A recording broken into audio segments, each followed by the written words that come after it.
You prayed, again and again. You begged Allah to take these feelings away, to erase the attachment that keeps pulling you back. Yet, no matter how much you plead, no matter how many tears fall onto your prayer mat, they remain. Day after day, they haunt you. You ask yourself, why won't Allah remove them? Is this a punishment? A test? Or is there something hidden beneath this struggle that you haven't yet understood? What if the answer is deeper than you ever imagined? Maybe you thought that time would soften these emotions, that with enough patience they would fade into the background. But here you are, still carrying the weight of something you cannot explain. You wake up hoping today will be different, but the same ache lingers in your heart. You make dua, asking, pleading, whispering into the darkness of your room, but silence is the only response. And so doubt creeps in. If Allah truly loves me, why is He letting me suffer like this? But what if this isn't suffering? What if the very thing you're trying to escape is actually meant to transform you? You see, we often believe pain comes from the absence of something we lack, something we need to be free from. But sometimes, pain is a chiseling tool in the hands of the most merciful. What if these feelings were never meant to disappear, but instead meant to shape you? Every longing, every ache, every silent moment of wondering, why me? It's not random. Allah doesn't place a single hardship in your life without a reason. But here's the question that no one dares to ask. Are you looking at this pain through the right lens? Maybe these emotions aren't a curse. Maybe they are an invitation, an opening to something greater than what you're clinging to. Perhaps they are the very means through which Allah is pulling you back to Him, even if, right now, it doesn't feel that way. And yet, the human heart resists. It fights to hold on. It begs for ease, for relief, for an end to the storm raging inside. But here's the reality we fail to grasp. If Allah hasn't removed something from your heart, it is because it still has a role to play in your journey. This love, this longing, this attachment that refuses to leave, it is not an accident. And whether it is meant to build you or break you, whether it is meant to guide you or test you, depends on what you do with it. So, the real question is not, why won't Allah take it away? But rather, what is He trying to teach me through it? Because what if what you're feeling isn't meant to break you, but to elevate you? Close your eyes for a moment. Feel it. That weight in your chest, that presence that lingers, no matter how much you try to shake it off. It's not just a memory, not just a passing thought.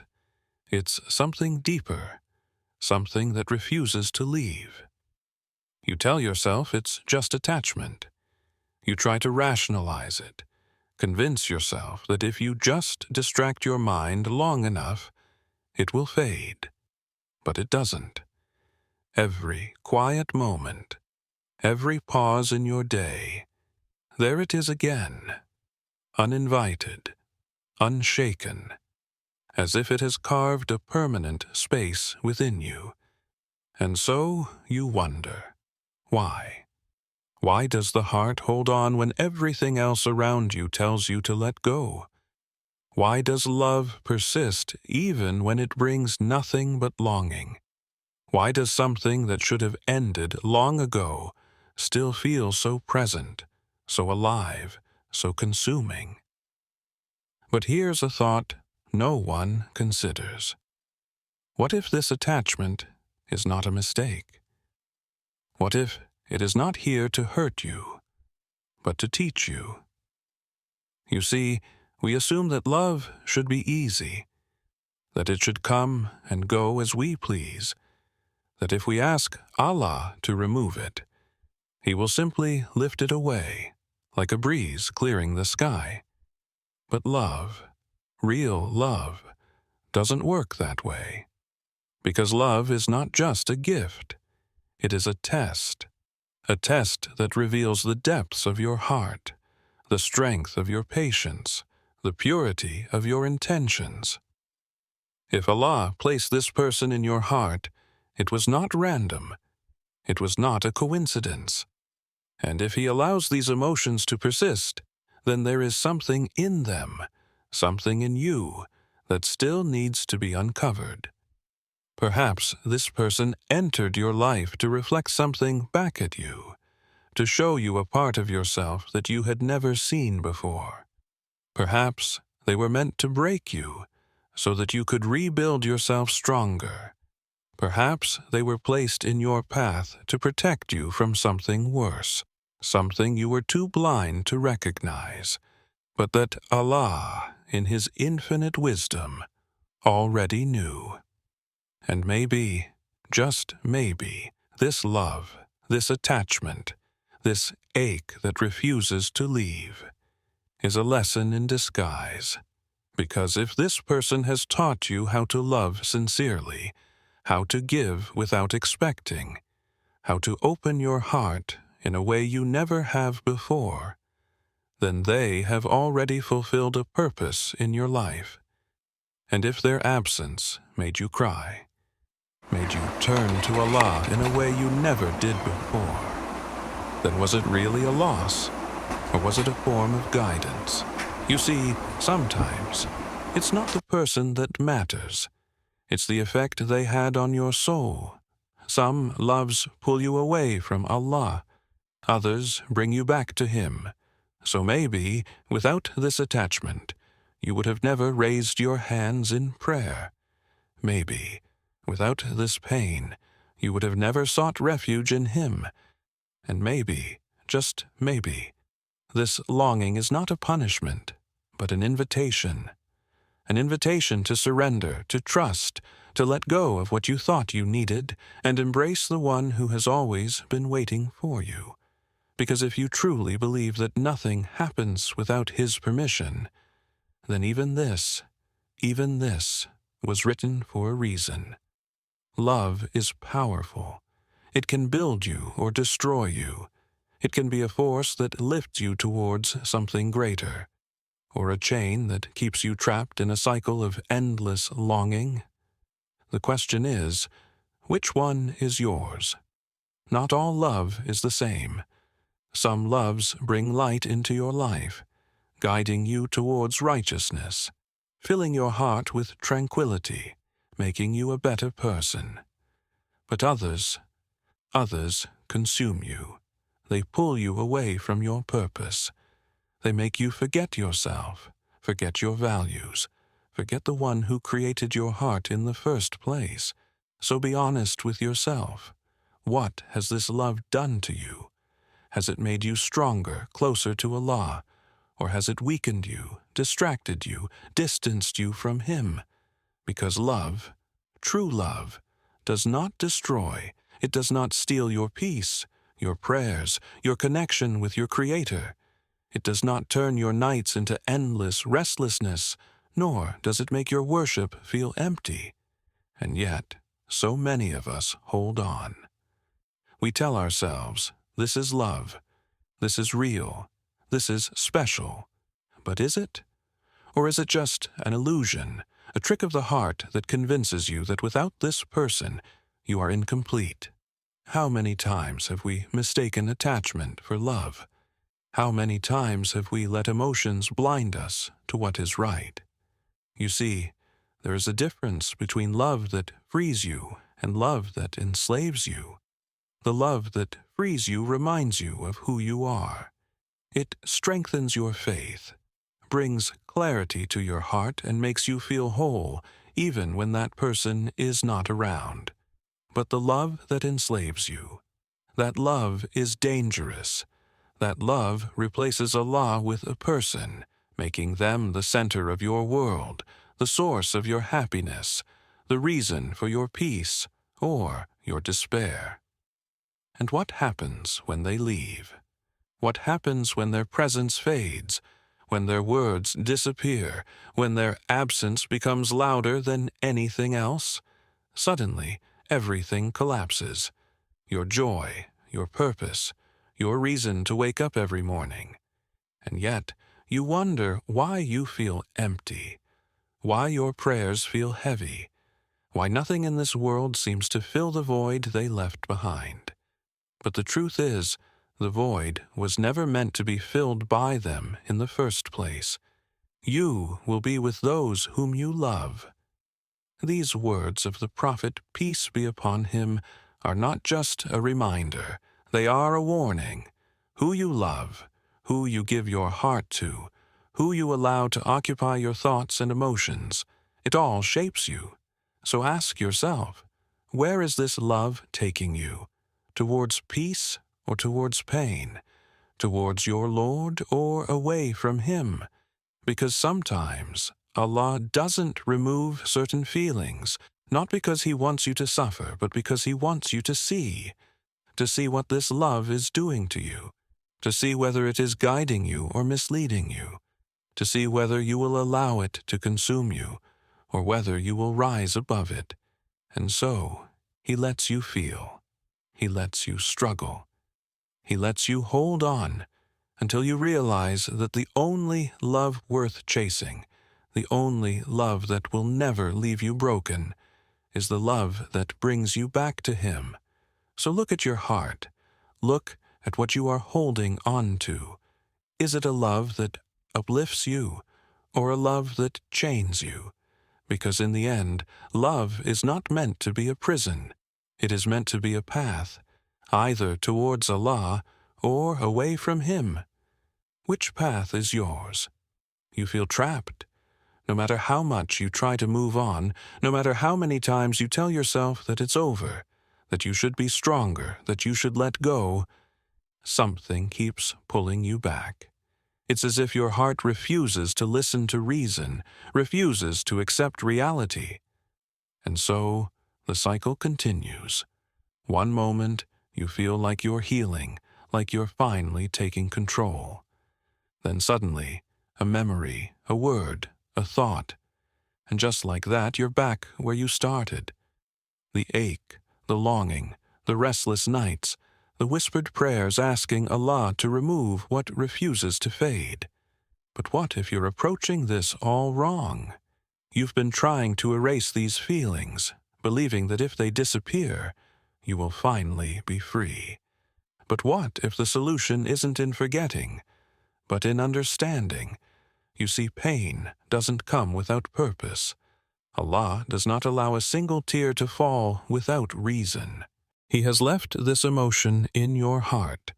It is not because He wants to see you suffer, but because it is meant to teach you something. But here's the real question.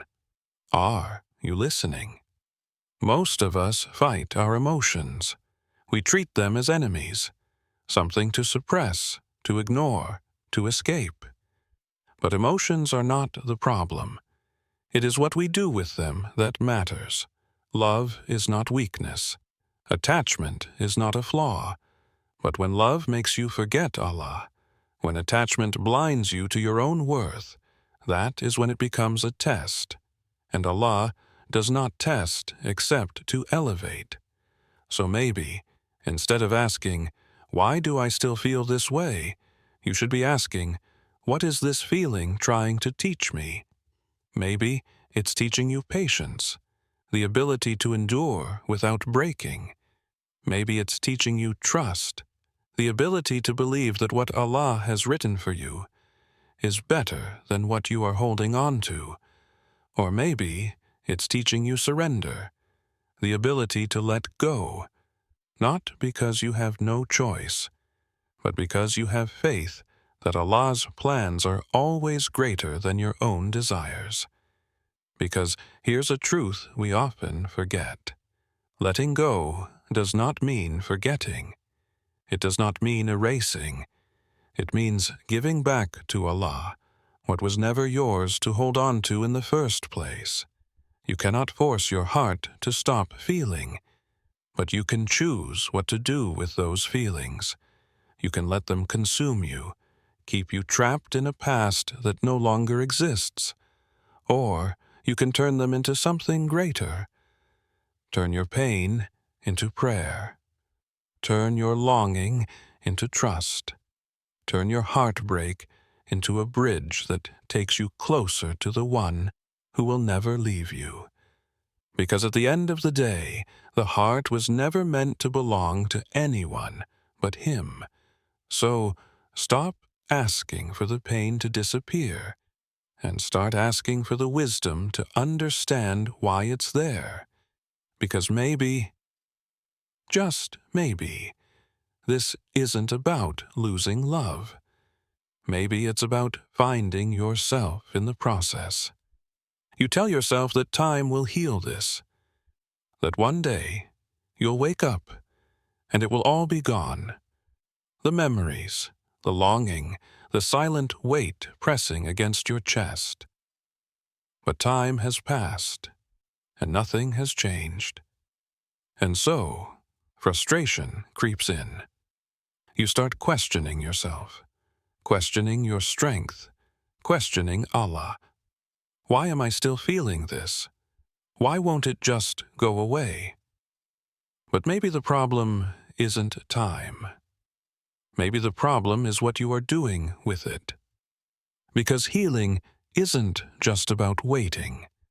It isn't just about hoping that one day everything will magically fade away. Healing is a choice. It is something you build, something you cultivate. And that starts with asking yourself the hard questions. Have you truly let go, or are you secretly holding on? Do you really want to move forward, or are you still looking back, searching for something to hold on to?